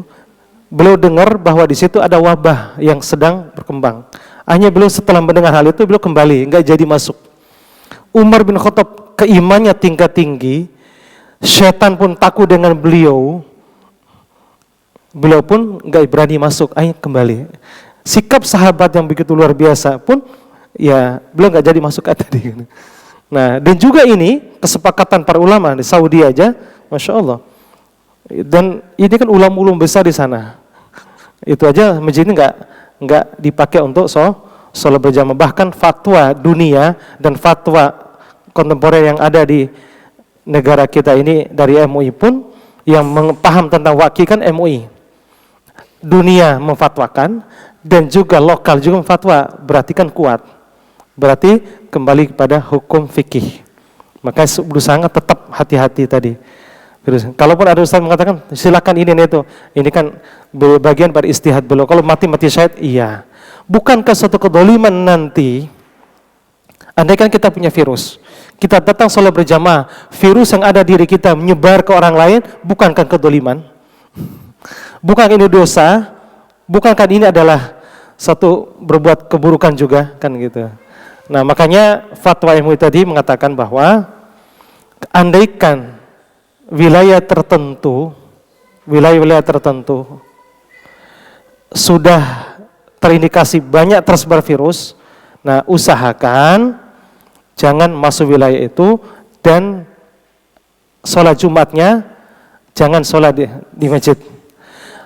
Nah, andaikan di setiap tempat yang memang di situ tidak ada indikasi virus corona atau virus apa sajalah, maka tetap wajib menegakkan sholat Jumat di satu tempat. Itu fatwa MUI. Artinya tidak saklek seluruhnya, enggak. Tapi daerah tertentu, contoh Jakarta. Nah, Jakarta berarti darurat. Berarti tidak perlu dilakukan. Bahkan di Cilengsi kemarin saya perhatikan beberapa masjid-masjid, baik masjid yang umum maupun masjid-masjid tertentu, Islamic Center dari Roja, itu tidak diadakan sholat Jumat. Ya? Kenapa? Kalau sholat tetap, maksudnya azan tetap. Nanti azannya ketika asyhadu anna Muhammadar Rasulullah, langsung lanjutkan hayya sallu fi buyutikum. Nah, ditambah ungkapkan sallu fi buyutikum. Contohnya adzan dalam kitab Bulughul Maram. Allahu akbar, Allahu akbar, Allahu akbar, Allahu akbar. Nah, asyhadu an la ilaha illallah, asyhadu an la ilaha illallah, asyhadu anna Muhammadar Rasulullah, asyhadu anna Muhammadar Rasulullah. Nah, di situ langsung ucapkan sallu fi buyutikum. Salatlah di rumah-rumah kalian. Nah, itu kapan diperbolehkan? Di saat virus ini berkembang atau di saat hujan deras. Hujan deras atau kebanjiran, maka masjid harus mengumandangkan itu. Nah, adzan al-i'lanu lidukhulil waqt. Adzan itu menunjukkan waktunya sudah masuk. Pada saat ucapan tadi langsung ucapkan salatlah di rumah-rumah kalian. Nah, ada kalanya saat seperti itu. Ya. Ada pun yang mengadakan sholat berjamaah itu karena pemerintah sudah mengumumkan bahwa tidak ada sholat Jumat. Baik. Itu hukumnya gimana? Baik, tergantung dari tempat tadi. Kalau di Jakarta sudah dalam kondisi genting. Kalau di tempat lain yang belum, ya tetap sholat Jumat. Ini masih di wilayah Jakarta. Kalau masih di wilayah Jakarta dan kondisi seperti ini, maka yang saya sarankan ikutilah perintah Allah. Allah katakan, ya ayyuhalladzina amanu atiullah wa atiur rasul wa ulil amri minkum. Hai orang yang beriman, taatlah kepada Allah, taatlah kepada Rasulullah dan ulil amri di antara kalian. Ulil amri yang dimaksud kata Imam Ibnu Katsir adalah al-umara wal ulama, pemimpin dan ulama. Nah, pemimpin tadi memutuskan karena sudah kesepakatan para ahli, kesepakatan juga para hukum dari majelis ulama, ternyata virus ini berbahaya menyebar. Nah, ketika mereka ketika mereka memberikan fatwa, maka wajib kita taat. Ketaatan kepada ulama kita bagian pada taat kepada Allah. Nah, justru ketika orang yang melanggar, dia tetap berpahala sholat berjamaah, tetapi dosa karena melanggar itu. Dan itu kan berbahaya nanti andaikan virus itu berkembang pada yang lain. Nah, itu. Tetapi ya terkait dengan istihadnya lain, ya kita hormati istihad yang lain. Wallahu ta'ala alam. Gitu, Bu ya. Ustadz yang tadi doa kunut nazilah, misalnya kita kunut nazilah, tapi tidak berjamaah sendiri-sendiri bisa ya? Boleh sendiri-sendiri boleh. Itu sendiri-sendiri bisa. Bagi ibu-ibu kan otomatis di rumah. Ya, jelas sendiri-sendiri boleh. Andaikan suatu terpaksa harus berjamaah di tempat-tempat yang memang kondisi virus yang enggak ada, boleh. Ya, adapun kunutnya angkat tangan seperti ini, Bu ya. Dan kunut awalnya Allahumma hadina fana bait itu umum kunut. Baru dilanjutkan dengan doa-doa yang lain. Ya, wallahu taala alam. Baik. Ada yang lain? Ustadz, ada sebuah video share ya, Ana mendapatkan gitu Ustadz ya. Jadi tentang kondisi Saudi ini sekarang itu kan tidak dibolehkan umroh ya, terus juga sholat-sholat juga tidak gitu ya Ustadz ya. Lalu ya sholat-sholat berjamaah di masjid juga tidak, hanya di Masjidil Haram gitu ya Ustadz ya. Yang jelas orang yang buat berumroh tidak bisa gitu Ustadz. Nah lalu di dalam video itu dinyatakan jika ternyata kita tidak bisa umroh ya, sampai dengan Ramadan masih tetap belum bisa gitu ya, bahkan sampai haji pun akhirnya sampai diundur ya, itu justru kita perlu waspadai katanya kan akan terjadi sebuah fitnah gitu kan, dimana kita memang sudah dilarang tidak boleh untuk umroh dan haji lagi. Seperti itu Ustaz. Jadi kalau memang benar larangannya ini hanya sementara, misalnya akhir bulan selesai oke. Tapi kalau misalnya lama sampai Ramadan, lalu sampai berlangsung lagi sampai haji pun diundur, hati-hati, itu adalah akan terjadi fitnah. Misalnya maksudnya tuh fitnah akhir zaman itu Ustaz. Apakah itu betul itu Ustaz? Kalau misalnya kita sampai haji pun diundur, Ramadan pun kita tetap masih belum bisa untuk umroh. Bagaimana menurut Ustaz? Baik, terima kasih atas pertanyaannya. Tentu ini waqi'iyah yang terjadi. Ada beberapa ungkapan-ungkapan mungkin bagi para dai atau ustadz kita, guru-guru kita. Tentu jemaah sekalian muliakan, saya berbaik sangka kepada pemerintah Saudi yang memberikan keputusan. Ini juga keputusan ini berdasarkan kesepakatan para ahli, baik di Kementerian Kesehatannya, keulamaan, ulama-ulama, sehingga dengan adanya virus yang berbahaya ini dan banyak terbukti bahwa mematikan, sehingga memberikan fatal seperti itu. Nah, sehingga memberikan ditutup untuk ibadah haji dan umroh tadi. Nah, andaikan terjadi seperti ini, tentunya insya Allah itu lebih baik. Karena itu tentunya berdasarkan pengkajian para ahli kan, mereka tidak sembarangan melakukan seperti itu. Nah, yang kedua, adapun sebagian ustadz kita mengatakan bahwa ini akan menimbulkan fitnah ini dan itu. Nah, kalau itu kan analisa bahwa fitnah ini dan itu iya akan terjadi iya, tetapi kita kembali pada hukum fikih. Hukum fikih bahwa kalau untuk menghindari darurat yang lebih besar, kalau masalah itu kan ibadah iya, menjadi wajib kalau punya kemampuan kan gitu. Haji dan umroh, umroh bagian pada sunnah, haji itu wajib. Tapi ada ilatnya di ayat itu adalah manistato'ah, bagi yang mampu. Nah sementara di sana dalam kondisi seperti itu kan berarti tidak kemampuan, berarti jadi gugur kewajiban itu. Nah kan ini kan berkaitan dengan ada ilat di situ. Kalau sholat kan tidak ada. Kalau sholat kan tidak ada, tetap sholat. Dalam kondisi mau mati pun, andaikan kita sadar, tetap sholat, kan gitu. Tapi kalau haji, puasa, masih ada kesempatan lain. Andaikan pun tidak sanggup, kan ayat itu jelas manistato'a ilaihi sabila. Siapa yang mampu? Mampu di sini kan dalam segala hal. Ya. Dan persyaratan kenapa harus orang haji itu kesehatan ini itu agar apa? Tidak tertular yang lain, kan gitu. Itu berbahaya nanti. Nah, tentu kebijakan-kebijakan yang di sana insya Allah jauh lebih kita hargai, lebih baik. Insya Allah ketaatan kepada mereka, insya Allah bagian berdataan kepada Allah SWT. Mudah-mudahan ada orang yang niat haji nggak jadi gara-gara hari ini, insya Allah hajinya sudah, insya Allah niatnya sudah nyampe ke Allah Subhanahu wa taala insyaallah. Adapun nanti itu kan nanti kan bahasa itu baru gimana? Yang menerangkan bahwa memang suatu saat kita sudah tidak bisa lagi umroh dan haji, itu memang ada itu hadis itu. Kalaupun ada hadis sahih bukan berarti karena memang itu kan berusaha. Saya lihat ada beberapa sebagian dari ustadz-ustadz kita, ya guru-guru kita juga, kita tetap memuliakan mereka, memuliakan beliau, dan kita hargai ilmu beliau. Nah ada beberapa ustadz yang berusaha menafsirkan itu sesuai dengan keadaan yang berkembang, bukan berarti pas. Saya pelajari beberapa ustadz yang memang akhir zaman ini, saya pelajari beberapa, banyak yang dipaksakan, dicocokkan, akan terjadi begini.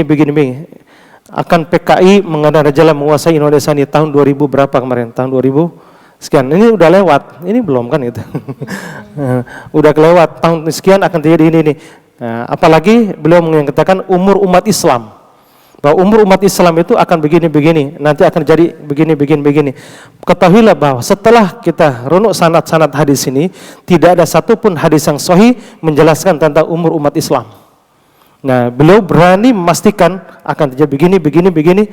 Nah, ini berbahaya kalau tidak dilandasi dengan hadis yang sahih. Kalau perkara masalah gaib, perkara masalah akidah, maka wajib merujuk kepada hadis yang sahih. Tidak boleh hanya dzon, sangkaan, seperti itu. Nah, adapun dicocokkan keadaan itu, ada kalanya cocok keadaan boleh, tetapi tidak bisa dipastikan seperti itu. Nah, kalaupun terjadi bukan berarti hal keburukan, tetapi ini demi kemaslahatan bersama agar selamat. Karena pernah terjadi pada masa sahabat wabah itu, sehingga sahabat diisolasi kan, tidak boleh masuk wilayah itu karena memang ada virus. Nah, dalil itulah diberikan fatwa. Bukan berarti mereka ya menahan itu bukan berarti melarang ibadah, bukan. Demi kemaslahatan bersama, demi keselamatan bersama. Bukan melarang untuk ibadah, bukan. Nah, justru Saudi senang dong. Kan dapat visa. Bayar visa kan gede gitu. Nah, kalau untuk keuntungan duniawi tidak, bukan karena itu. Wallahu ta'ala, ya. Ya, tidak ada tendensi duniawi. Insyaallah ini demi kemaslahatan bersama. Wallahu ta'ala. Mungkin ada yang lain?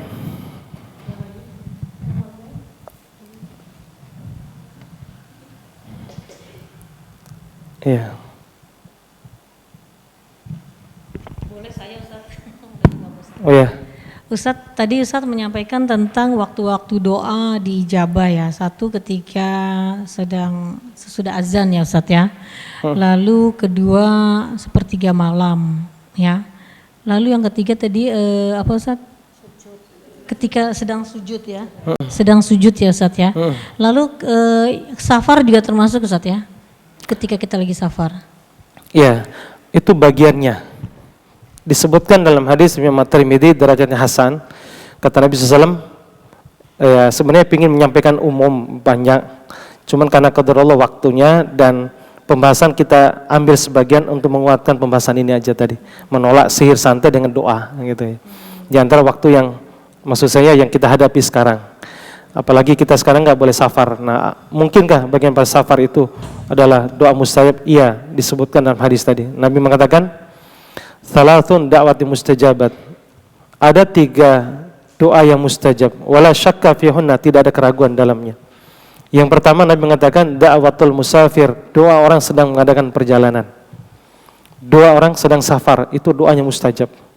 Maka boleh minta sebanyak-banyaknya. Ketika pulang kampung bagian safar. Ketika kita ke Bandung bagian safar. Ketika ya secara umum umat Islam menganggap itu safar.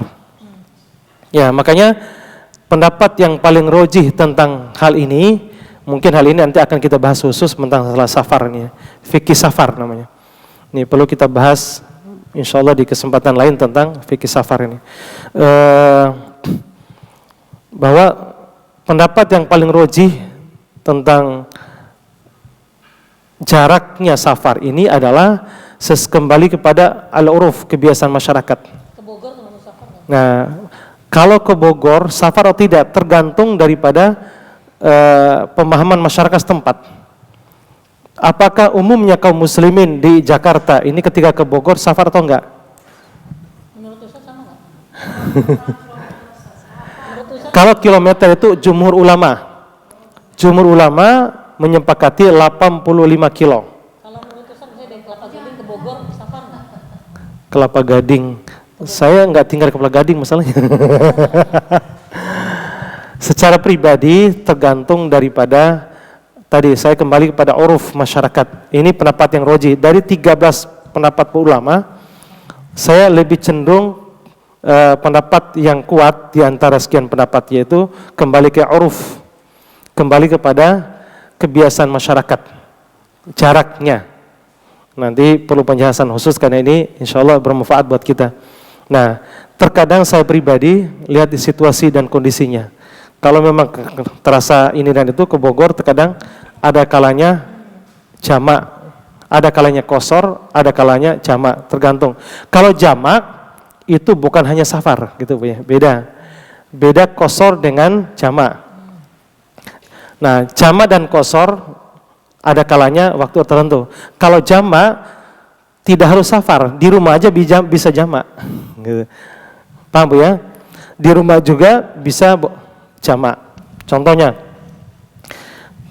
qadarullah kita dihadapan dengan hajat. Kemungkinan nanti tidak memungkinkan kita sholat asar karena waktunya agak mepet. Udah saya jamak, maka boleh. Ini berdasarkan hadis Sahih Muslim. Karena Nabi SAW pernah menjamak sholat wala mator wala safar. Tidak dalam kondisi hujan, bukan kondisi safar. Nabi pernah menjamak. Sesuai kata para ulama, sesuai dengan masyakohnya, sesuai dengan hajatnya, kebutuhan kita. Contohnya kita mungkin mantanan gitu ya, mantanan. Tadi udah pakai apa namanya? contoh real yang kita hadapi sekarang kan gitu. Nah, dia menerima tamu harus ini dan itu. Nah, boleh dia menjamak dalam kondisi hajat seperti itu. Ya, jamak duhur ditarik, maksudnya asar ditarik ke duhur, atau maghrib nanti diundurkan ke isya. Dalam kondisi tertentu boleh. Ini dalam Kita pulang safar. Kita misalnya pulang sampai di rumah tuh maghrib, lalu pengen langsung tidur Ustaz. Akhirnya isanya ditarik ke maghrib, lalu tidur. Itu boleh nggak? Karena capek. Sebagian ulama berdasarkan hadis itu boleh. Boleh. Saya pernah beberapa kali mengamalkan itu. Iya. Makanya jamak ini bukan karena safar saja, tapi karena ada sebab. Karena hujan turun, lagi hujan nih.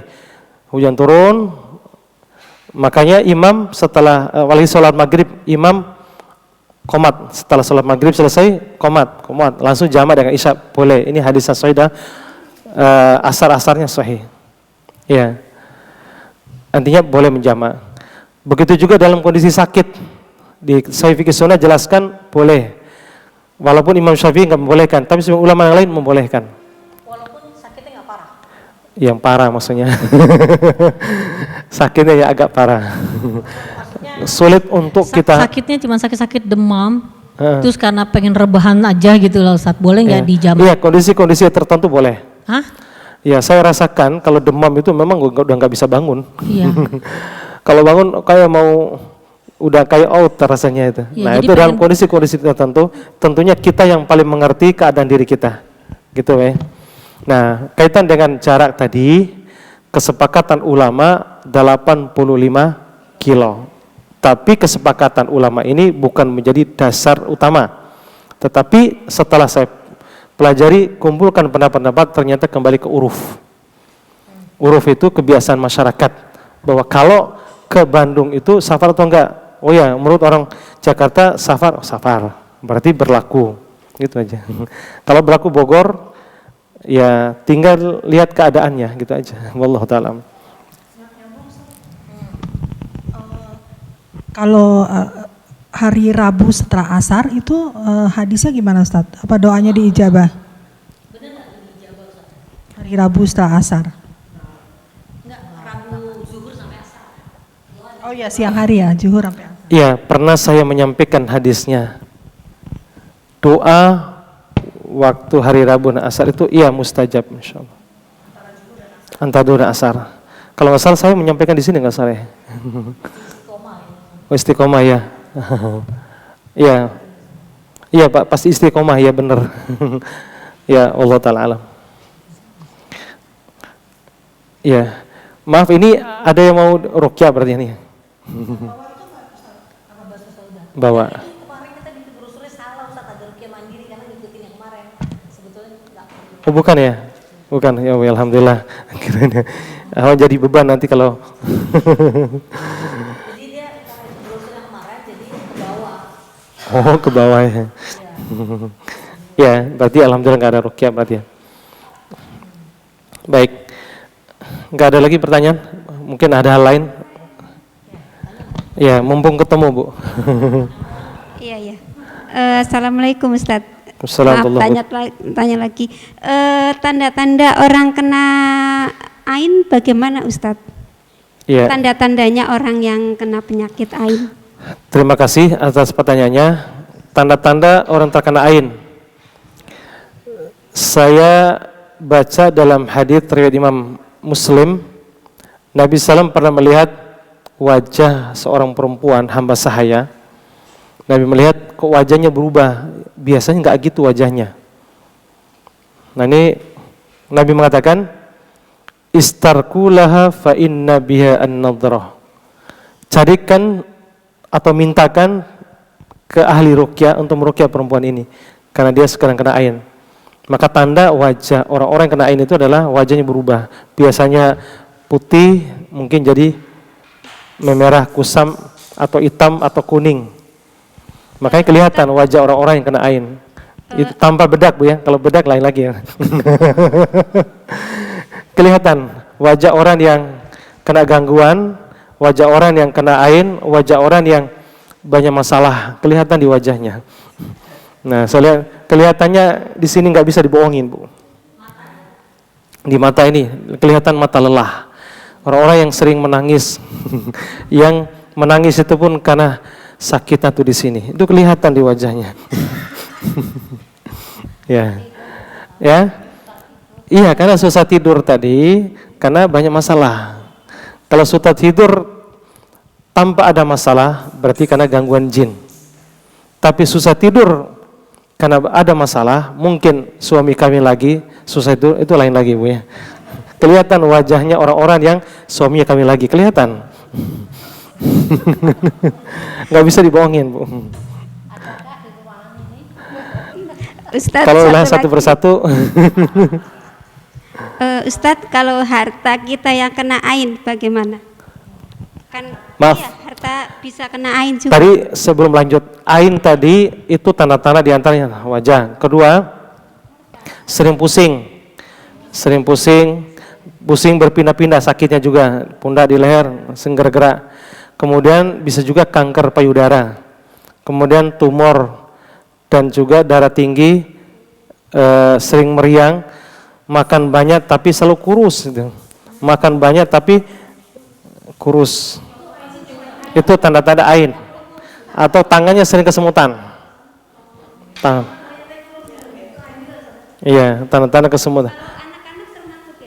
Nah, contohnya anak ini dikasih makan banyak tapi kurus terus. Nah, iya, banyak vitaminnya tetap aja kurus. Tergantung kurusnya seperti apa. Kan ada kurus itu udah dikasih vitamin, makan banyak tetap kurus.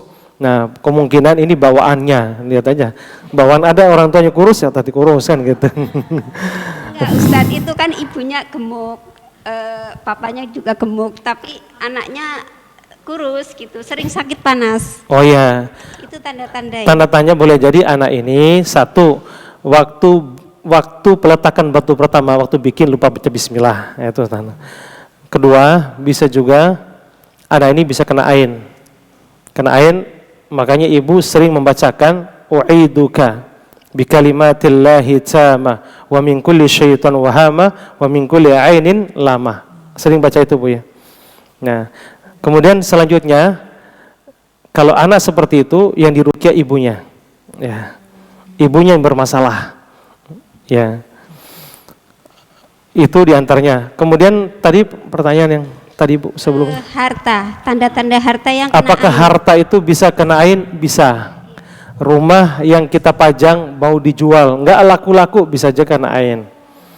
Atau rumah mobil kita padahal mobilnya nggak ada masalah, penawaran sering terjadi tapi nggak laku-laku, bisa juga kena ain. Ain itu bisa menimpa selain manusia, bisa ke orang, bisa ke mobil. Contoh yang saya lihat sendiri, ada salah satu jamaah ini punya mobil mewah dan mobilnya banyak, tapi kesenangan beliau mobil ini, bangun tidur dioles-oles, mobilnya nyaman, keren, macam-macam lah dipujinya. Baru 3 bulan mobil baru mati total. Dibawa ke bengkel, Ustaz bakal bilang dicek montirnya, sampai bingung 3 bulan dicek, nggak ada penyakitnya apa ini. Nah setelah ada kajian seperti ini, jangan-jangan mobil saya ini kena ain, karena saya sering memuji dia. Akhirnya beliau mandi, berwudu, bekas mandi dan wudunya disiram ke mobilnya. Subhanallah, langsung nyala mobilnya. HP juga bisa kena ain. Iya, kayak kemarin adik saya Hasan, awal-awal HP Samsung yang bagus itu, dia bilang, ih HP-nya bagus sekali, HP-nya keren. Tiba-tiba mati total. Nah, kalau HP mati total, apakah dimandikan? Tambah mati dia.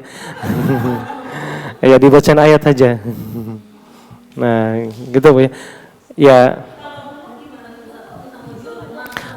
kalau rumah terkena ain, caranya adalah, kan nggak mungkin, kan sebagian ulama mengatakan orang kena ain kan pakai minyak zaitun, bidara, macam-macam lah. Apakah rumah dibalurin bidara, minyak zaitun? Enggak, gitu. Caranya adalah tetap ruqyah rumahnya, bisa media air, ambil air 1 ember atau 1 drum boleh, baca Al-Fatihah, ayat kursi, Al-Ilah Falana, dibacain terus, baru nanti rumah dipercikan dengan air ruqyah.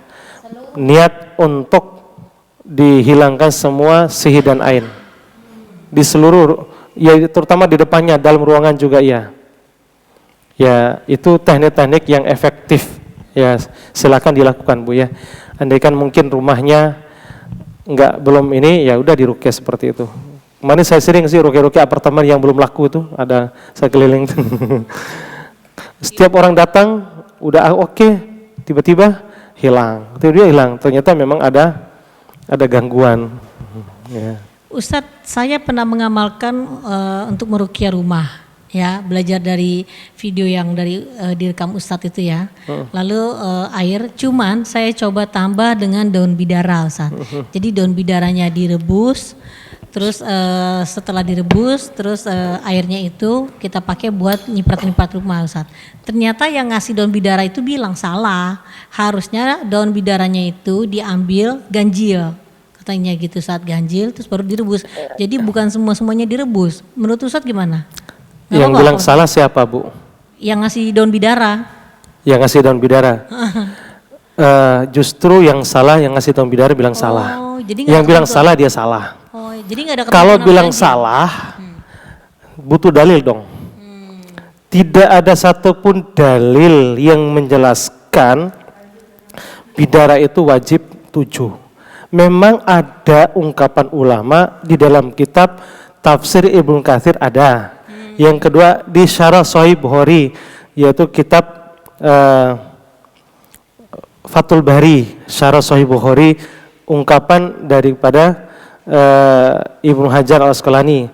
Di dalam buku Ustadz Yaji Jawad Doa dan Wirid itu juga ada. Ini hanya ungkapan ulama, kesepakatan ulama, bukan dalil qat'i. Kalau ungkapan ulama berarti tidak harus.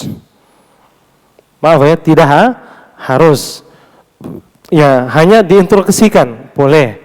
Berarti boleh 7. Nah, jemaah muliakan, memang lebih baiknya ikutin tadi, tetapi tidak salah kalau lebih daripada 7. Tidak salah. Paham Bu ya? Boleh. Ya 100 lembar juga boleh. Nah, kalau pingin ganjil boleh. Kalau ganjil lebih afdol. Lo dalil dari mana? Bukan dalil kaitan dengan bidara, tapi umum. Innallaha yuhibbul witir. Allah tuh suka yang ganjil. Nah gitu. Makanya bapak-bapak yang ganjil saja. Kalau istri 1 ganjil kan gitu. Terus Ustadz, terus jadi gini Ustadz, Ana juga mau tanya ya. Jadi pas Ana lagi dari Jakarta tuh udah bawa daun bidara kan, rencana memang mau meruqyah rumah seseorang, di mana orang yang tinggal di rumah itu lagi di rumah sakit itu Ustadz. Jadi dari rumah sakit itu ditentukan bahwa beliau boleh pulang pada hari itu Ustadz. Terus Ana menuju ke rumahnya untuk meruqyah rumahnya. Jadi sebelum dia sampai ke rumahnya itu udah diruqyah, udah kan? Udah. Lalu saya sampai rumah. Lalu orang yang sakit itu, yang tadinya sehat, lalu tiba-tiba dia merasa nggak enak, ada apa ya di rumah, gitu kan? Dia merasa seperti itu, Ustadz. Lalu Ana telepon ke suaminya bahwa Ana ada di rumahnya, gitu kan? Terus nanti baru ke rumah sakit. Lalu sang orang yang merasa itu bilang bahwa saya ini bawa siapa? Apakah saya bawa Ustadz? Enggak ada, saya nggak bawa Ustadz gitu kan. Saya hanya sama teman. Saya hanya ustazah gitu. Saya hanya sama teman, udah gitu kan. Tapi saya nggak bilang apa-apa dengan daun bidara itu. Tapi bawa daun bidara itu masih di mobil gitu. Tapi pas ketika sampai di rumah dia, karena itu belum direbus gitu Ustaz kan. Jadi kita coba rebus dulu di rumah saudaranya. Setelah direbus terus taruh di tempat air minum, lalu kita ke rumah sakit Ustaz. Jadi daun bidaranya itu masih ada dalam mobil. Akhirnya orang itu yang merasa feeling gak enak di rumahnya ada sesuatu, ketika udah didorong sama suster untuk ke depan untuk diantar pulang, pas mau masuk ke mobil saya dia nggak mau gitu Ustaz. Dia nggak mau. Iya ada sesuatu nih, kayak ada sesuatu. Dia bilang kayak gitu. Dia nggak mau gitu Ustaz. Terus nggak ada apa-apa gitu kan. Jadi dia bawaannya udah berprasangka buruk aja gitu Ustaz. Gitu.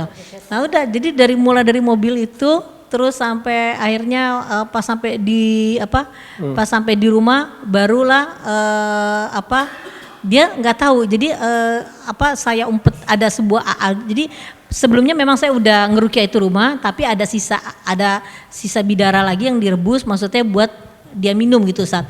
Jadi saya kasihlah diam-diam ke anaknya supaya nanti dikasih ke ibunya untuk minum daun bidara itu Ustaz. Ya udah. Nah, tapi dia udah merasa nggak enak tuh Ustaz di rumah. Memang sebelumnya udah sempet saya rukiah gitu Ustaz. Nah, yang saya terus pas saya cerita ke teman saya yang kasih bidara itu, dia bilang memang bidara itu kalau orang yang ada jinnya dia sudah merasa apa betul gitu Ustaz. Iya. Iya, terkadang ketika ada bidara di sekitarnya terkadang pengaruh Bu. Pengaruh. Beberapa tahun yang lalu ada beberapa teman-teman, karena saya tahu dia jawara Medan gitu ya. Nah, akhirnya pas keluar masjid, qadarullah saya tanam pohon bidara di depan masjid. Coba Bapak kesini dulu sebentar. Coba Bapak petik daunnya. Pas metik ini, langsung dia mutar gini langsung. Langsung lama muntah dia. Baru megang daunnya. Nah, itu kontak memang. Makanya seringkali kemarin saya ketemu sama seorang kepala suku, terindikasi dia sihir. Tolong ambilkan bidara. Saya ambil di blender, saya baca Al-Fatihah beberapa kali, minum. Langsung keluar semua racun-racun tadi. Memang kesepakatan para ulama bahwa bidara itu salah satu yang ditakuti oleh syaitan. Walaupun kita tidak boleh, sehingga sekarang salah paham oleh sebagian masyarakat. Nah, tanam bidara di depan rumah agar menangkal sihir. Nah, ini syirik, nggak boleh niat seperti itu. Nanam bidara itu tujuannya untuk mengambil daunnya untuk obat. Itu bukan menangkal. Itu bagian pada syirik. Apa bedanya dengan jimat kan gitu? Apa bedanya dengan jimat? Nah, seperti itu. Makanya nanam bidara itu tujuannya untuk mengambil daunnya. Seperti itu. Nah, ada dalil nggak dari Quran dan Sunnah tentang hal ini? Tidak ada. Ini hanya istihadnya ulama tabi'in, yaitu Wahid al-Munabi. Wahid al-Munabi mengatakan bahwa setan itu takut dengan Sidratul Muntaha.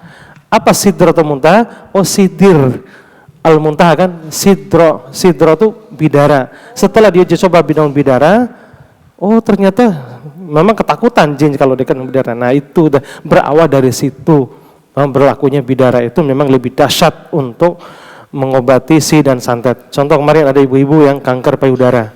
Saya kasih teh bidara, subhanallah hilang, nggak jadi operasi. Ada kanker serviks, datang ke saya kan, saya kasih teh bidara, subhanallah, itu hilang benjolan segini di rahim sini. Masya hilang. Nah, qadarullah dicari teh bidara ke warung yang lain, warung herbal yang lain. Dia minum, loh kok nggak ada, tetap ada di sini. Nah, dia ambil lagi ke saya, kok beda, nggak tahu beda dari mana. Memang sudah dibacakan ayat dulu. Yang teh bidara yang saya bawa itu. Terus ini Ustadz, ketika dia kan saya titipkan air yang rebusan bidara itu Ustadz ya sama anaknya supaya kasih ke ibunya.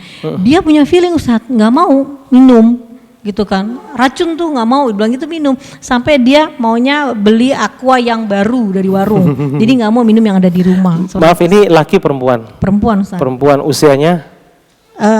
Kelahiran tahun 84 ya Ustadz. Sakit apa? Ginjal, cuci darah gitu Ustadz. Ginjal. Oh iya. Beliau ini Ustadz pernah ketemu Ustadz. Pernah ketemu yang waktu itu. Oh iya. Ya, ini yang jelas ini ada kaitan dengan jin di badannya.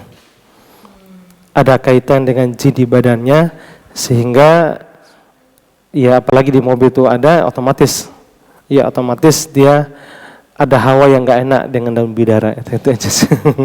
Allah. Sampai punya feeling sekuat itu saat ya dia di rumah sakit dia merasakan di rumah ada sesuatu seperti itu saat ya.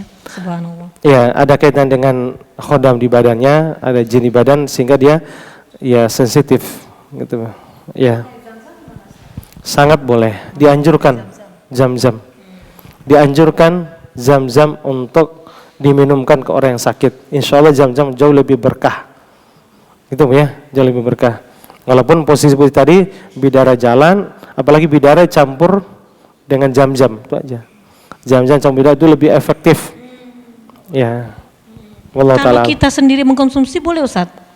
Boleh. Dengan kesadaran sendiri, misalnya seperti kita pagi mengkonsumsi azwa 7, lalu kita juga mengkonsumsi zam-zam campur air bidara gitu, itu boleh? sangat bagus. Tapi setelah direbus warnanya jadi beda ya Ustaz ya, agak-agak merah ya. Iya. Daun air bidara. Oh bidaranya. Bidaranya. Oh ya, bukan karena rebusan, karena memang begitu keadaannya. Jadi air zam-zamnya mau nggak mau nanti berubah warna ya Ustaz. Iya, otomatis berubah warna dia. Iya, coba aja kita pun disiram air panas, kita berangsur berubah langsung. Iya, baik, itu saja. Kan ini jam 11 kurang 10 menit, beberapa menit kemudian insya Allah duhur Bu ya. Ya, barangkali itu saja pertemuan kita pada kesempatan ini, lebih dan kurang semaaf. Semoga hari-hari kita selalu dekat dengan Allah. Semoga juga Allah melindungi diri kita, keluarga, seluruh kaum muslimin dari segala virus yang berkembang ini. Mudah-mudahan Allah memuliakan kita di atas Islam dan Sunnah dan diwafatkan di atas Islam dan Sunnah Nabi SAW. Allahumma amitna ala sunnah. Wa sallallahu ala Muhammad. Subhanakallah bihamdik. Asyhadu la ilaha illa anta astaghfiruka wa atubu ilaik. Wassalamualaikum warahmatullahi wabarakatuh.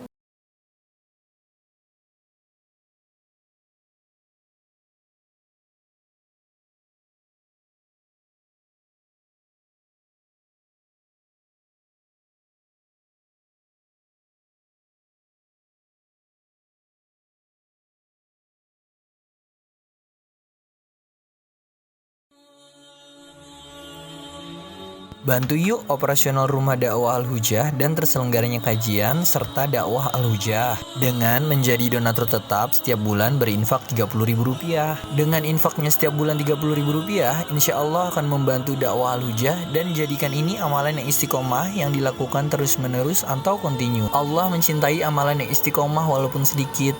Terus istiqomah setiap bulan, jangan berhenti, karena Allah mencintai hambanya yang istiqomah. Dan insya Allah ini akan menjadi amal soleh jariah dengan menyebarnya ilmu yang bermanfaat. Yuk salurkan amalan istiqomahnya setiap tanggal 3 setiap bulannya melalui Bank Sentral Asia dengan nomor rekening 27660155554 atas nama Dedi Harveni, dan Mandiri Syariah dengan nomor rekening 7102286299 atas nama Dedi Harveni.